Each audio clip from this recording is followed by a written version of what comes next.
4 دول بيدخلوا حرب مع بعض بيسموها حرب عالمية، زي ما حصل في الحرب العالمية الأولى والحرب العالمية التانية.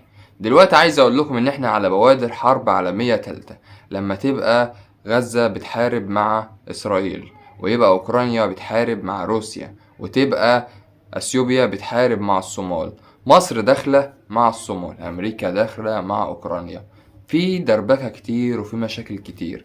دلوقتي لو حرب بقت حرب واحدة، وفي مجموعة اتقسمت مع مجموعة، وبقى في تحالف من دول على دول، هتصبح ان الحرب دي بقت حرب عالمية. كوريا الشمالية لو اتدخلت في اي حاجة، ودخلت مع سوريا، دخلت مع روسيا، دخلت مع اي بتنجان، هتبص هتلاقي انها بقت خلاص حرب عمت على الكل وفي الكرة الارضية، وهي قنبلة واحدة نووية هتضربها يا كوريا الشمالية يا اما روسيا، والدنيا خلاص على الله السلام.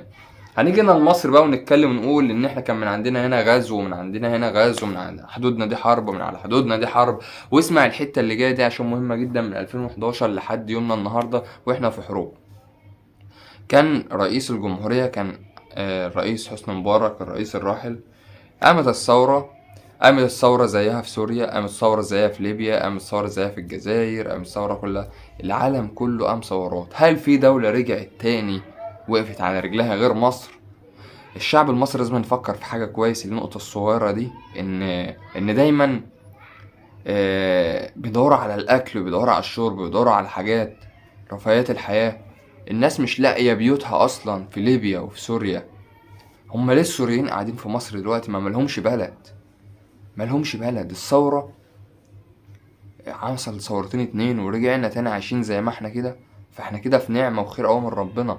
لما يبقى على حدودك من الغربية ليبيا حرب في ليبيا، ومن الجنوبية حرب في السودان، ومن الشرقية حرب في غزة، والصومال تحت بتحارب مع اثيوبيا، المواني بتاعتك عليها حرب.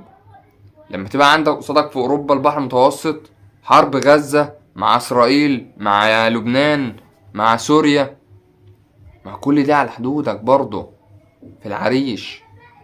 يبقى انت عندك النار على كل الاتجاهات. يبقى انت تصحى الصبح كده تحمد ربنا انك عايش في مصر.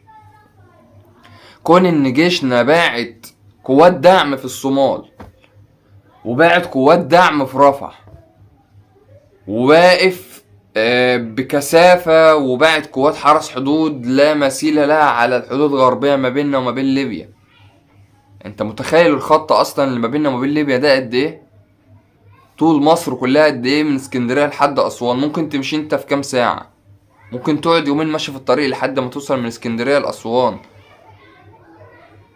عندك بقى من السلوم لحد حلايب وشلاتين تحت. انت متخيل الصحراء اللي هم عايشين فيها؟ مفيش رفاهيات حياة هناك، مفيش مية، مفيش نهر نيل، وقاعدين مأمنين لك الحدود هناك. ما هو لو احنا نمنا من ناحية حدود ليبيا هتبص هتلاقي في داعش تاني في الصحراء الغربية، زي ما كان في داعش في سينا وخلصنا. كتر خير البلد واللي ماسكينها وشعبها على اللي بيحصل فيها من جميع الاتجاهات.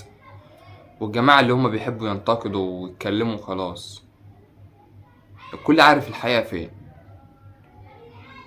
والكل عارف ان هو في امان. فبلاش بقى ايه نقعد نزن على الودان كتير.